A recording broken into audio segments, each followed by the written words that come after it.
Millet Marvels, changing the way world eats by Tenali Double Horse.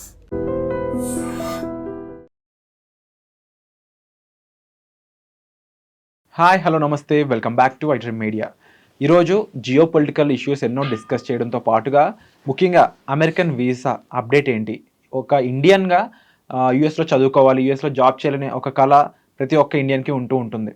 అయితే ఇది ఇప్పుడున్న సిచ్యువేషన్లో ఎంతవరకు పాసిబుల్, ఇలాంటి ఎన్నో విషయాలు మనతో చర్చించబోతున్నారు వోక్సన్ యూనివర్సిటీ నుంచి ప్రొఫెసర్ రవీందర్ రైనా గారు.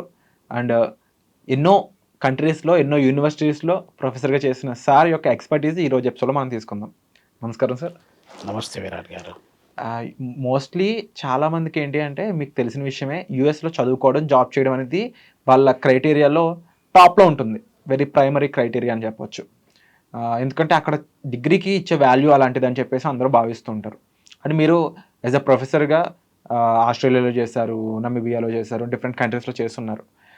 సో రైట్ నో జియో పొలిటికల్గా చూసుకుంటే ఇండియాకి అమెరికాకి మధ్యలో ఒక టారిఫ్ వార్ అనేది నడుస్తూ ఉంది. మన గూడ్స్ అన్నిటి మీద వాళ్ళు 50% టారిఫ్ వేశారు. ఇలాంటి టైంలో ఇండియన్ స్టూడెంట్స్ అక్కడికి వెళ్తే కాస్త ఇబ్బంది పడే ఛాన్సెస్ ఉన్నాయి. అండ్ అక్కడ జాబ్ పరంగా వెళ్ళినా కూడా రూల్స్ అనేవి స్ట్రిక్ట్గా ఉంటాయి. అండ్ మన ఐడెంటిటీ మనం జాగ్రత్తగా చూసుకోవాలి అని చెప్పేసి చాలా జాగ్రత్తలు చెప్తా ఉన్నారు. సో దీని గురించి మీరేమంటారు? అసలు ఇండియాకి అమెరికాకి మధ్యలో వీసా ఇష్యూలు ఏమేమి ఉన్నాయి? విరాట్ గారు, పర్టికులర్గా మనం జనవరి 2025 నుండి చూసుకున్నట్టయితే వీసాలో కానివ్వండి, తర్వాత పొలిటికల్ ఎకనామిక్ ఇష్యూస్లో కానివ్వండి చాలా చేంజెస్ వచ్చాయి. ట్రంప్ గారు రెండోసారి ప్రెసిడెంట్ అమెరికాకి అయిన తర్వాత ఆయన 20th జనవరికి 2025లో ఆయన ప్రమాణ స్వీకారం చేశారు.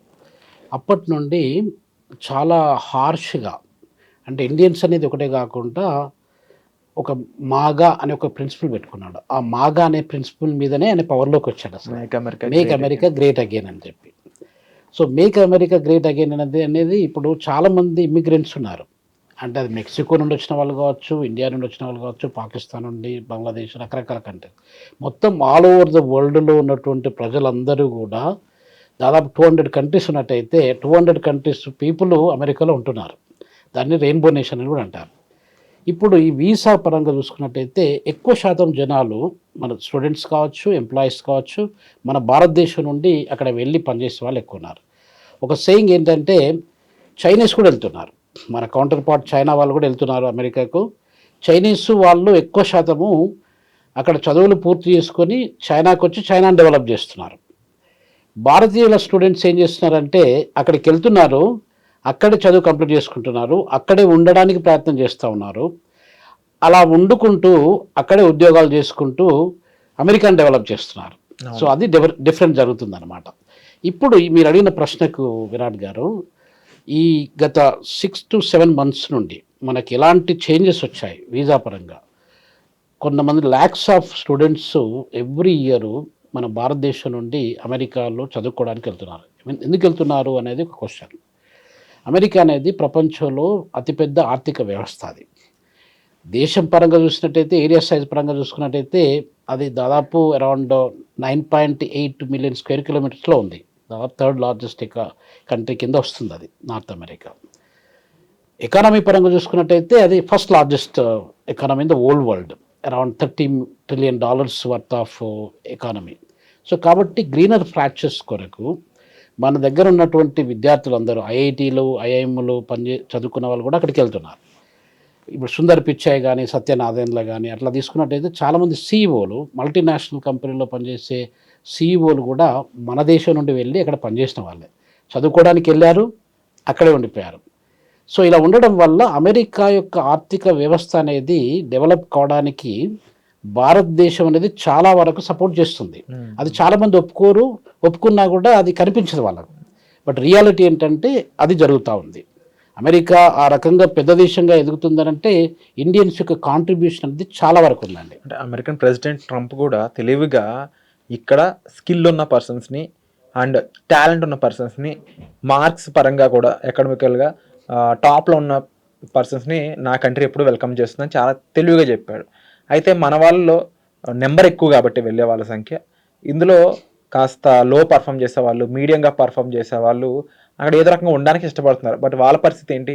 వాళ్ళు జాగ్రత్త పడాలా? అలాంటి వాళ్ళ మీద ఎలాంటి స్ట్రిక్ట్ రూల్స్ అక్కడ ఉన్నాయి? టాప్ పర్సన్స్కి ఆల్రెడీ అక్కడ కన్ఫర్మేషన్ ఇచ్చాడు కాబట్టి మిగిలిన వాళ్ళ పరిస్థితి ఏంటి? విరాట్ గారు, ఇప్పుడు మీరు ముందు అడిగిన క్వశ్చన్కి సమాధానం ఏంటంటే, ఆ వీసా యొక్క రెస్ట్రిక్షన్స్, ఆ రెస్ట్రిక్షన్స్ అనేది చాలా వరకు రెస్ట్రిక్ట్ చేసుకుంటూ వచ్చారు ఈ మధ్య కాలంలో. దానివల్ల దాదాపు ఒక 17,000 నుండి 20,000 మంది మన భారతీయ విద్యార్థులకు దాని ఎఫెక్ట్, ఇంపాక్ట్ అనేది చాలా సీరియస్గా జరుపుకుంటూ వచ్చింది. అంటే అక్కడ ఉన్న వాళ్ళను చాలామంది ఇల్లీగల్గా వెళ్ళి, లేకపోతే ముందు వీసా ఏదో ఒకటి తీసుకొని, అంటే visiting visa B1 B2 visas అంటారు కదా, విజిటింగ్ వీసాలో వెళ్ళి అక్కడే ఉండిపోయి, అక్కడే సెటిల్ అయిపోయి, అక్కడే ఏదో ఉద్యోగాలు చేస్తూ ఉండే వాళ్ళు చాలామంది ఉన్నారు. దాదాపు ఇప్పుడు చెప్పినట్టుగా 17,000 to 20,000 మధ్యలో ఆ నంబర్స్ ఉంటే వాళ్ళందరినీ ఐడెంటిఫై చేసి చాలామందిని బయటికి పంపించేశారు. అది జరిగినటువంటి విషయం ఈ మధ్యకాలం. అది కాకుండా ఇప్పుడు కొత్తగా ఒకవేళ వెళ్ళినట్టయితే వాళ్ళ పరిస్థితి కూడా, దాంట్లో ఉన్నటువంటి రెస్ట్రిక్షన్స్, అంటే ఏ రిస్ట్రిక్షన్స్ పెడుతున్నారు ఇప్పుడు వీసాస్ మీద అంటే, ఇప్పుడు మన డ్రాప్ బాక్స్ అనేది ఒకటి ఉంటుండేది, మీకు ఐడియా ఉంటుండొచ్చు. డ్రాప్ బాక్స్ అంటే ఏంటంటే, ఒకవేళ మనము ముందు వీసా అప్లై చేసుకున్నాం అనుకోండి, 3 years వీసా ఇచ్చారు మనకి. ఆ 3 years వీసా అయిపోయింది. అయిపోయిన తర్వాత మళ్ళీ మనం రెండోసారి రెన్యువల్ చేసుకోవాలన్నప్పుడు మీరు మీ పాస్పోర్ట్, మీ డీటెయిల్స్ అన్నింటినీ ఒక బాక్స్లో పెట్టినట్టయితే ఆటోమేటిక్గా మీకు రెన్యువల్ చేసి ఇస్తారు. అది తీసేశారు ఈ మధ్యకాలంలో. అది తీసేయడం వల్ల చాలామంది ఫేస్ టు ఫేస్ ఇంటర్వ్యూకి వెళ్ళడము, ఆ ఇంటర్వ్యూలో మళ్ళీ ఫీజులు కట్టడం, హయ్యెస్ట్ అమౌంట్ ఆఫ్ ఫీజులు కట్టడము, ఇవన్నీ జరుపుకుంటూ వస్తున్నాయి. ఇలా బర్డన్స్ పెట్టినట్టయితే సీరియస్ పీపుల్ మాత్రమే అక్కడికి వెళ్ళడానికి ఆస్కారం ఉంటుంది, నాన్ సీరియస్ పీపుల్ రిస్ట్రిక్ట్ చేసుకోవడానికి ఆస్కారం ఉంటుంది. సో ఆయన ఉద్దేశం ఏంటి, ట్రంప్ గారి యొక్క ఉద్దేశం ఏంటంటే చాలా వరకు నంబర్స్ని తగ్గించడానికి ప్రయత్నం చేస్తున్నారు. అది జరుగుతూ ఉందన్నమాట. అండ్ ఇప్పుడు టారిఫ్ 50% వరకు ఇండియా మీద వేశారు. అంటే ఒక పక్కన నీతో నేను విభేదిస్తున్నాను బిజినెస్కి సంబంధించి, ఎందుకంటే నా డెసిషన్స్ నువ్వు కొన్ని యాక్సెప్ట్ చేయట్లేదు కాబట్టి. వాటిలో ముఖ్యంగా మేము ఇచ్చే ఈ వ్యవసాయ వస్తువులు కొన్ని మీరు దిగుమతి చేసుకోవాల్సి ఉంటుంది అనేది. అసలు ఇండియా అంటేనే అగ్రికల్చర్కి పెట్టింది పేరు. అలాంటి మనం ఏ అవసరంతో అక్కడ ప్రొడక్ట్స్, మనకు అవసరం లేని ప్రొడక్ట్స్ మనం ఎందుకు ఇంపోర్ట్ చేసుకుంటాం? చాలా బేస్లెస్ రీజన్గా కనిపిస్తుంది ఇది. మరి దీనిపై మీరేమంటారు? విరాజ్ గారు, ఇప్పుడు పర్టికులర్గా గత 2 వారాలు 3 వారాల నుండి జరిగే విషయం ఏంటంటే, ఆగస్టు నుండి ఇంతకుముందు మనము రష్యా నుండి ఆయిల్ దాదాపు 40%, మన మొత్తం కన్జంప్షన్లో 40% of the oil we are buying from only 1 country, Russia నుండి. దాదాపు 2 million barrels per day we are buying from Russia. ఎందుకు బై చేస్తున్నాం అక్కడ? ఇంతకుముందు మనం చాలా దేశాల నుండి బై చేసాం. ఈ మధ్య కాలంలో ఒక 3-4 years నుండి మనం రష్యా నుండి ఎక్కువ బై చేస్తున్నాం. ఎందుకు బై చేస్తున్నాం అంటే విరాట్ గారు, అక్కడ మనకు ఇప్పుడు దాదాపు ఇంటర్నేషనల్ మార్కెట్లో ఆయిల్ యొక్క ప్రైస్, క్రూడ్ ఆయిల్, బ్రెంట్, ఈ ప్రైసెస్ తీసుకున్నట్టయితే ఈ మధ్యన ఈ 2 days నుండి కొంచెం తగ్గిపోయింది. అది దాదాపు $70 లోపల ఉంది. $73-75 ఆ రేంజ్లో ఉంటుండేది. $75 ఉన్నటువంటి బ్యారెల్ పర్ ప్రైస్, అంటే బ్యారెల్ అంటే దాదాపు 148 లీటర్ల ఆయిల్ ఉంటుంది ఒక్కొక్క బ్యారెల్కు.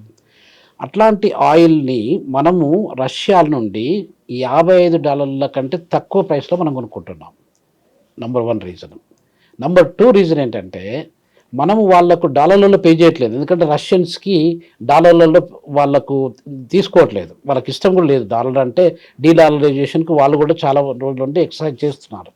నేను రష్యాలో రూడెన్ యూనివర్సిటీ అని, RUDN యూనివర్సిటీ అని, అక్కడ నేను విజిటింగ్ ప్రొఫెసర్ని. 6-7 months back I was there in Russia, మాస్కోలో. ఆల్మోస్ట్ ఎవ్రీ 6 months 7 monthsకి ఒకసారి నేను వెళ్ళేస్తుంటాను. సో రష్యాలో నా స్టూడెంట్స్ కూడా అడుగుతుండే అనమాట, సార్ మా దగ్గర ఒక $20 billion worth of Indian rupees మా దగ్గర ఉన్నాయి, ఎంతకాలం మీ రూపీస్ని మా దగ్గర పెట్టుకోవాలని చెప్పి క్వశ్చన్ అడుగుతుండేది నాన్న. సో పాయింట్ ఏంటంటే విరాట్ గారు, ఇప్పుడు రష్యాకు మనకు ఆ ట్రేడ్ రిలేషన్ అనేది చాలా అమికేబుల్గా ఇప్పుడే కాదు, నెహ్రూజీ కాలం నుండి చూసుకున్నట్టయితే నిన్ననే మనం ఇండిపెండెన్స్ డే చేసుకున్నాం. 79th independence day 15th August చేసుకున్నాం. అప్పటి నుండి ఇప్పటి వరకు దాదాపు 50s నుండి ఇప్పటి వరకు కూడా దాదాపు 79-80 సంవత్సరాల నుండి మన రిలేషన్షిప్ విత్ రష్యా అనేది చాలా స్ట్రాంగ్గా ఉంది. అమెరికా కంటే ఎక్కువ స్థాయిలో మన రిలేషన్షిప్ రష్యాతో స్ట్రాంగ్గా ఉంది. అది డిఫెన్స్ టెక్నాలజీలో కావచ్చు, మన ఇన్నోవేషన్లో కావచ్చు, సైన్స్ టెక్నాలజీ కావచ్చు, స్పేస్ టెక్నాలజీ కావచ్చు, ఏ పరంగా తీసుకున్నా కూడా మనకు అది రిలేషన్ ఉంది. సో కాబట్టి మనము 2 రీజన్స్ వల్ల, ఒకటి ఏంటంటే మనం డాలర్స్ పే చేయలేదు. డాలర్లు పే చేసినట్టయితే మన దగ్గర ఉన్న డాలర్స్ తొందరగా అయిపోతాయి, మన ఫారిన్ కరెన్సీ రిజర్వ్స్ అనేది తొందరగా అయిపోతాయి. తొందరగా అయిపోయినప్పుడు మనం వేరే వాళ్ళ మీద డిపెండ్ కావడానికి ఆస్కారం ఉంటుంది. IMF లోన్స్ మీదనో, వరల్డ్ బ్యాంక్ లోన్స్ మీదనో, ఇంకే రకమైన లోన్స్ మీదనో ఉంటాయి. ఆ పరిస్థితుల్లో మనం చాలా కండిషన్స్ని మనం ఒప్పుకోవాల్సి వస్తుంది. మన రూపీస్ మనం పే చేసినట్టయితే, ఒకవేళ మన రష్యన్స్ మనకి ఏదైనా ఎక్స్పోర్ట్ చేసినప్పుడు మన రూపీస్ను వాళ్ళు పే చేసినట్టయితే అక్కడికి సెటిల్ అయిపోతుంది అకౌంట్. సో ఆ రీజన్స్ వల్ల, ఈ 2 రీజన్స్ వల్ల, అంటే ఒకటి ఏంటంటే $55 కంటే తక్కువ స్థాయిలో మనకు డబ్బులు అది ఒక బ్యారెల్కి అమ్ముతున్నారు, అది రెండోది ఏంటంటే రూపీస్కు, మన ఇండియన్ రూపీస్లో మనం పే చేస్తున్నాం. సో ఇది మనకు ఇండియాకు చాలా లాభదాయకం, రష్యా కంటే ఎక్కువగా ఇండియాకు లాభదాయకం. ఇంకొకటి రష్యాకి ఎలాంటి లాభదాయకం అంటే విరాట్ గారు, రష్యాలో 40% అంత పెద్ద మొత్తంలో మేజర్ అమౌంట్ ఆఫ్ ఆయిల్ని పర్చేజ్ చేసే కస్టమర్ కానీ కంట్రీ కానీ ఎవరు లేరు ఇండియా తప్ప. ఎందుకంటే మనం అంతా largest populated country in the world, 1.45 billion people మన దేశంలో ఉన్నారు. మన దగ్గర ప్రొడ్యూస్ చేసే ఆయిల్ రిసోర్సెస్ 20% కంటే తక్కువ ఉన్నాయి. మనకు 100 లీటర్ల పెట్రోల్ అవసరమైతే మనము దాదాపు 80 లీటర్ల పెట్రోల్ను బయట నుండి కొనుక్కోవాల్సి వస్తుంది. 20 లీటర్ల కంటే తక్కువ స్థాయిలోనే మనం ప్రొడ్యూస్ చేసుకోగలుగుతున్నాం. అస్సాం, దిగ్బాయ్ అట్లాంటి కొన్ని ఆయిల్ వెల్స్ ఉన్నాయి మన దగ్గర, అంతే. సో ఇప్పుడు మనం forever we are dependent on oil resources. అలాంటప్పుడు రష్యాకు విన్ సిచ్యువేషను, ఇండియాకు ఆల్సో విన్ సిచ్యువేషన్. దాన్నే కంపిటేటివ్ అడ్వాంటేజ్ అంటారు మనం ఇంటర్నేషనల్ ఎకనామిక్స్ అండ్ ఫైనాన్స్లో. సో ఆ రకంగా మనము ట్రేడ్ను మనం కంటిన్యూ చేస్తున్నాం. దాంతో దాదాపు ఒక $20 బిలియన్ పైన మనం సేవ్ చేయాల్సి వచ్చింది, అంటే ఆ ట్రేడ్ చేయడం వల్ల రష్యాతోని. అది అమెరికాకు నచ్చట్లేదు. అమెరికాకు నచ్చక మీ అందరం కూడా, అంటే ఇప్పుడు Russia, China, India, south Africa, Brazil, ఈ 5 కంట్రీస్తో పాటు ఇంకొక 5 కంట్రీస్ మొన్న జాయిన్ అయ్యాయి. ఇవన్నీ బ్రిక్స్ కంట్రీస్ అంటారు, Brazil, Russia, India, China, south Africa. ఇవన్నీ ఒక బ్లాక్, ఎకనామిక్ బ్లాక్. వాళ్ళు స్ట్రాంగ్ అయిపోతున్నారు అనమాట. ఆ స్ట్రాంగ్ అయినప్పుడు అమెరికాకు కొంచెం షేక్ అయిపోతుంది. అంటే మేము ప్రపంచంలో అతి ఎక్కువగా ఉన్నటువంటి అతి పెద్ద ఆర్థిక వ్యవస్థ మేము అయినప్పుడు ఈ బ్రిక్స్ ఫార్మేషన్ వచ్చేసి మమ్మల్ని ఎక్కడ తొక్కిపడేస్తుందో, మా యొక్క ఇమేజ్, మా యొక్క డామినెన్స్ ఎక్కడ పడిపోతుందో అన్న భయంతో ట్రంప్ గారు ఇవన్నీ రిస్ట్రిక్షన్స్ పెట్టుకుంటూ వస్తున్నారు. కాకపోతే మన ఇండియాను ఎక్కువ టార్గెట్ చేస్తారు అతను. ఇండియాను 25% టారిఫ్స్ అనేది కూడా చాలా ఎక్కువ టారిఫ్స్. అసలు యాక్చువల్గా 5 to 10 as a professor of economics 5 to 10% tariffs, 15% tariffs అది కామన్గా ఎక్కడైనా ఏ కంట్రీ అయినా ఇంపోజ్ చేస్తుంది. 25% పోయి ఇప్పుడు 50% టారిఫ్ను అంటున్నారు. సో 50% టారిఫ్స్ పెట్టినట్టయితే మన ఆర్థిక వ్యవస్థ మీద కనీసం 2% జీడిపి అనేది దెబ్బపడడానికి ఆస్కారం ఉంటుంది. మనం ఇప్పుడు ఆల్మోస్ట్ ఒక 6.8% జీడిపిలో మన గ్రోత్ రేట్ అలా ఉంది, ఎకనామిక్ గ్రోత్ రేట్. అంటే మనకు 2% ఇండియన్ ఎకనామీ మీద దెబ్బపడ్డట్టయితే చాలా మేజర్ లాస్ అవుతుంది. దాదాపు ఒక 7 lakhs crore rupees we are going to lose with that kind of restrictions. అంటే ఇండియన్ గవర్నమెంట్ దీనికి ఒక నెక్స్ట్ గేమ్ ఆడుతుందని చెప్పేసి కూడా కొంతమంది చెప్తా ఉన్నారు, అంటే సేఫ్గా ఉండడానికి. చైనా అనేది 2nd largest, India is the 4th largest economics పరంగా. రైట్.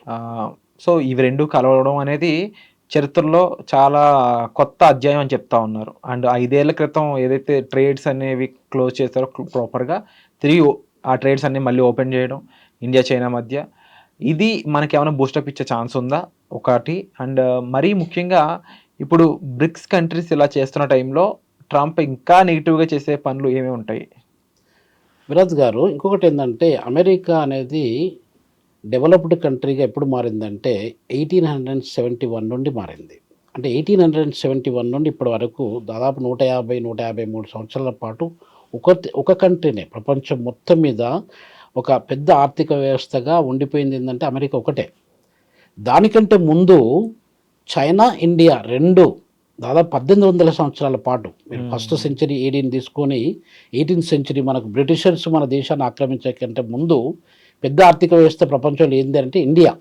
అది చాలామందికి తెలియదు ఈ విషయం. ఇండియా ఇప్పుడు అమెరికా అనేది మొత్తం ప్రపంచ ఆర్థిక వ్యవస్థలో 30% కాంట్రిబ్యూట్ చేస్తే మనం ఒకప్పుడు 40% మనం కాంట్రిబ్యూట్ చేసేవాళ్ళం. 40% నుండి 28%కి వచ్చినాము, 28 నుండి 25%కి వచ్చినాం. అప్పుడు మనం 25% ప్రపంచ ఆర్థిక వ్యవస్థకు మనం కాంట్రిబ్యూట్ చేస్తున్న సమయంలో చైనా 22%, 23% వాళ్ళు అంటే వాళ్ళు they were 2nd largest, we are 1st largest యాక్చువల్గా.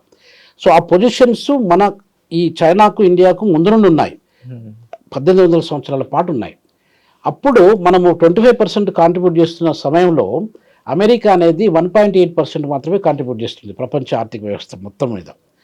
యూకే, మన కలోనియల్ మాస్టర్ యూకే కూడా 1.4, 1.5%, అంటే ఇద్దరు కలిపి కూడా దాదాపు 3.5% కూడా 3% కూడా కాంట్రిబ్యూట్ చేసేవాళ్ళు కాదు.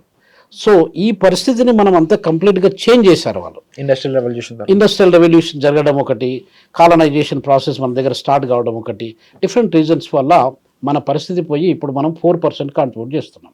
మీరు అన్నట్టుగా మనం 4th largest economy in the world. మొన్ననే అసలు యాక్చువల్గా 5th లార్జెస్ట్ ఉంటుండేది.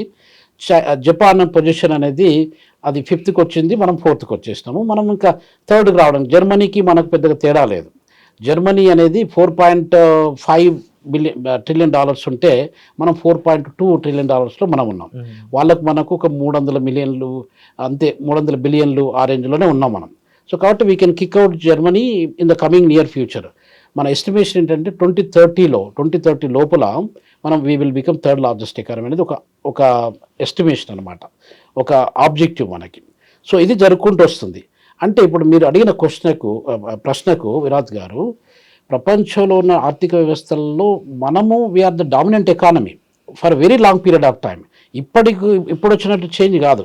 ఈ కలోనియల్ వ్యవస్థ రావడం ఒకటి, ఈ దాదాపు మన బ్రిటిష్ వాళ్ళు 250-300 సంవత్సరాల పాటు మనల్ని రూల్ చేయడం ఒకటి, మన దగ్గర ఉన్న రిసోర్సెస్ని కొల్లగొట్టుకొని అది లండన్కు తీసుకెళ్ళి లండను యూకేని డెవలప్ చేయడము, ఇవి జరిగింది. కాబట్టి మన యొక్క ఆర్థిక వ్యవస్థ రికవర్ కావడానికి దాదాపు 79 సంవత్సరాలు పట్టింది. అంతకంటే ముందు మన ఆర్థిక వ్యవస్థ దాదాపు $78 ట్రిలియన్ల వర్త్ ఆఫ్ గూడ్స్, సర్వీసెస్ కానీ, డబ్బులు కానీ, రిసోర్సెస్ కానీ మన దగ్గర నుండి కొల్లగొట్టుకొని బ్రిటిష్ వాళ్ళు వాళ్ళ దేశాన్ని డెవలప్ చేసుకున్నారు. ఇప్పుడు అంటే అప్పుడు వాళ్ళు ఎస్టిమేటెడ్ ఫిగర్స్, ఇప్పుడు దాదాపు 250 సంవత్సరాల నుండి మన దగ్గర నుండి ఎక్స్ప్లాయిట్ చేసిన రిసోర్సెస్ ఉంటాయి కదా, అది గోల్డ్ కావచ్చు, డైమండ్స్ కావచ్చు, మన దగ్గర ఉన్నటువంటి మినరల్స్ కావచ్చు, వీటన్నింటినీ ఎప్పుడైతే అప్పుడు చాలా సంవత్సరాల కింద వాళ్ళు ఎక్స్ప్లాయిట్ చేశారో దాన్ని మనం ఇప్పుడు ఉన్న ప్రైసెస్లో మనం ఎస్టిమేట్ చేసినట్టయితే $78 ట్రిలియన్. $78 ట్రిలియన్ మొత్తం ప్రపంచ ఆర్థిక వ్యవస్థ విలువ ఇప్పుడు $100 ట్రిలియన్ ఉంది. అంత డబ్బులు మన దగ్గర వాళ్ళు తీసుకెళ్లారనమాట. సో ఈ ఎక్స్ప్లాయిటేషన్ వల్ల మనము వెనక్కి వెళ్ళాము.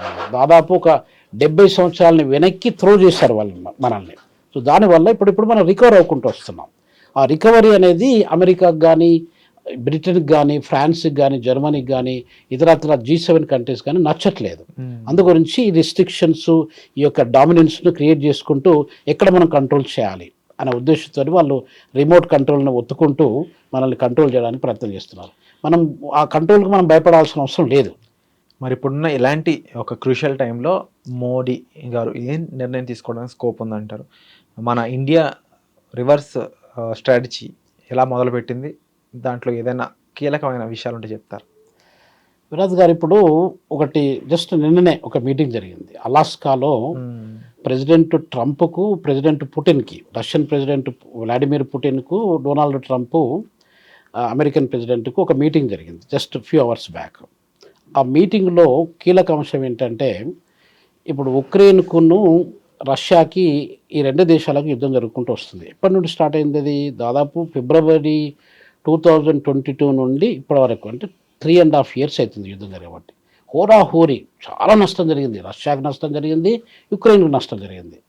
ఇలా జరుగుతున్నప్పుడు ఆ యుద్ధాన్ని ఆపడానికి అమెరికా అనేది పెద్ద దేశం కాబట్టి, ఆర్థిక పరంగా చూసుకున్నట్టయితే లీడర్షిప్ పెద్దన్న పాత్రను పోషిస్తుంది కాబట్టి, అది అక్కడికి ఆపాల్సిన బాధ్యత అమెరికా మీదనే కాదు, ప్రపంచ దేశాల అన్నిటి మీద ఉంటుంది. మన ఇండియా కూడా రోల్ ప్లే చేస్తూ ఉంది, చేసింది కూడా.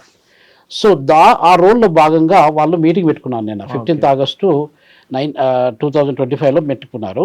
కాకపోతే డిస్కషన్స్ పెద్దగా జరగలేదు. మనం ఏమి ఎక్స్పెక్ట్ చేసాం? ఇప్పుడు మనం ఫస్ట్ మీరు అడిగినారు కదా, 50% టారిఫ్స్ ఇండియా మీద ఇంపోజ్ చేయడం అనేది చాలా డేంజరస్ సిచ్యువేషన్. అది చాలా వాళ్ళకు డిస్ట్రక్షన్ జరుగుతుంది, మనకు కూడా, మన ఎకానమీ కూడా డిస్ట్రక్షన్ జరుగుతుంది. సో అది it's not at all inevitable kind of ఆ టారిఫ్స్ అనేది మంచి గేమ్ కాదు అది.